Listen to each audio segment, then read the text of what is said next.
Promessa é dívida. Hoje eu vou falar do livro que já mostrei um pouquinho no Instagram, que é o livro Elástico. Estava devendo um resumo dele, uma análise dele. Já aviso que estou muito bem acompanhada dessa belíssima obra de arte do Pedro Sangeon. Ele que é um artista aqui, querido, amado, fodão de Brasília. Tem como um dos personagens mais famosos aí o Gurulino. E ele vai acompanhar não só no vídeo, mas o post também tem várias ilustrações lindas dele.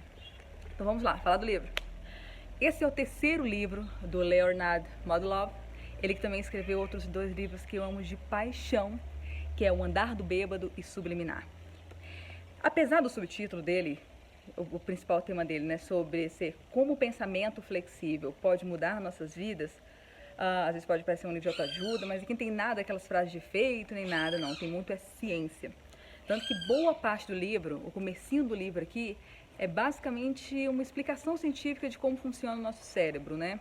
Tem toda uma explicação de como o pensamento elástico, a diferença, né, de um pensamento mais tradicional, racional, para pensamentos elásticos, são aqueles pensamentos que a gente fora da caixinha e que buscam se adaptar à nova realidade. Inclusive, ele fala que hoje a gente só existe como espécie porque lá atrás alguns nossos antepassados eles faziam isso, pensavam fora da caixinha e se adaptavam a tudo. E na última era glacial foram eles que conseguiram sobreviver e dar origem ao que temos hoje.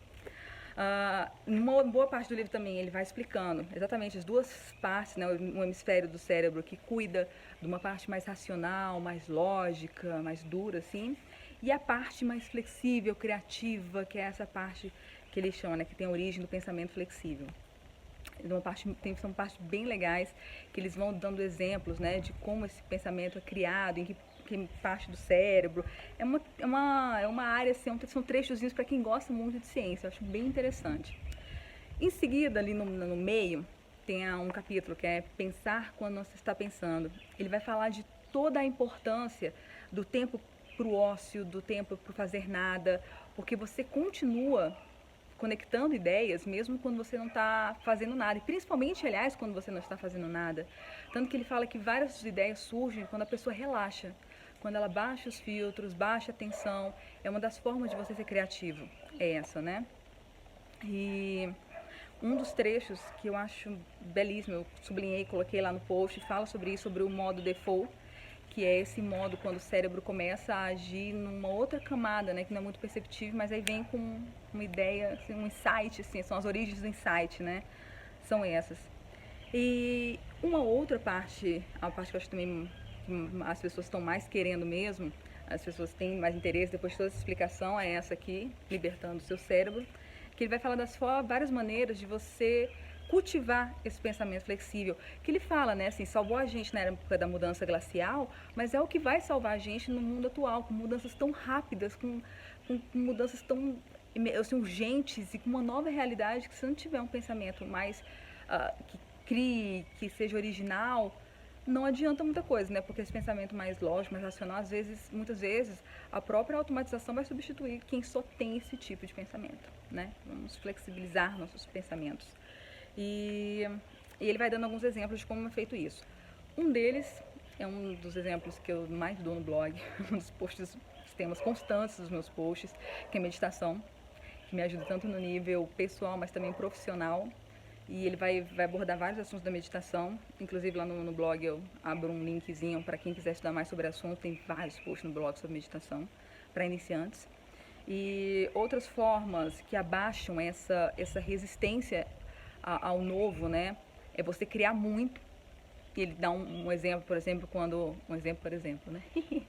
Ele dá um exemplo quando estavam criando Indiana Jones, e eles pegaram as fitas de gravação que eles fizeram quando estavam criando as ideias. E é impressionante a quantidade de ideias horripilantes. Só que esse processo criativo de produzir muitas ideias, sem julgamento, sem podar, sem ficar analisando, essa é boa, essa não é boa, não vou nem expor, isso é uma terrível maneira de você ter uma ideia criativa. Então, se ele fala assim, tem muitas ideias, não vai julgando, joga tudo, e depois você vai analisando, filtrando o que cabe agora e o que não cabe. Uma outra parte que ele fala, por exemplo, de drogas também, que abaixam esse filtro nosso de resistência para ideias não muito usuais. Ele cita alguns autores e cientistas, como Isabella Allende, a escritora, Carl Sagan, o pesquisador, que encontravam soluções não usuais para os problemas deles usando drogas, mas ele fala do perigo disso também. Outras maneiras, como a questão da necessidade, ele cita um exemplo de um menino na época do nazismo, que o pai dele foi do campo de concentração, né? Foi um dos judeus que estavam no campo de concentração. Ele cita um menino que conseguiu se livrar de uma pena de morte lá, criando uma história absurdamente sofisticada para a idade dele. Mas ele usou essa criatividade, esse pensamento flexível para criar isso por causa de uma mega necessidade de sobrevivência, né? Enfim, são várias maneiras que ele vai citando para você libertar o seu pensamento, libertar o seu cérebro. E por último, a que eu mais gosto, que é cultive bons sentimentos, assim. Quando eu criei o blog mesmo, foi para compartilhar coisas que me fazem feliz, assim. Sobre o que o blog é, sobre o que me faz feliz. E muito das coisas que eu publico lá são relacionadas a isso, a como eu acredito que você cultivando o que é bom, promovendo o que é bom, assim, isso melhora a sociedade como um todo, né? E tem uma pesquisadora, minha xará, Bárbara, da Universidade de Michigan, que ela fala que você ter pensamentos, cultivar emoções positivas é bom não só para o indivíduo como um todo, né, saúde e tal, mas essa parte de gerar pensamentos fora do normal. O cérebro se modifica quando você tem pensamentos positivos, cultiva uma gratidão, isso eu também explico lá como é que faz, como você cultiva outros tipos de sentimentos positivos, um otimismo, que é possível mudar. E outra coisa, as pessoas acham que não conseguem mudar. Tem como mudar, ele explica lá. Na medida que você vai cultivando esse tipo de sentimento, o seu cérebro vai se moldando para ter também pensamentos mais fora do comum, a encontrar soluções mais criativas, mais elaboradas para problemas existentes. Então fica aí algumas dicas desse livro, quem quiser saber mais, tá lá no blog, um textozinho, um resumo, informações, onde comprar, quanto custa, e lógico, não esquecendo, Pedro Sangion, que também tá lá me acompanhando nesse post. Espero vocês lá, dicas, comentários, sugestões, só escrever aqui.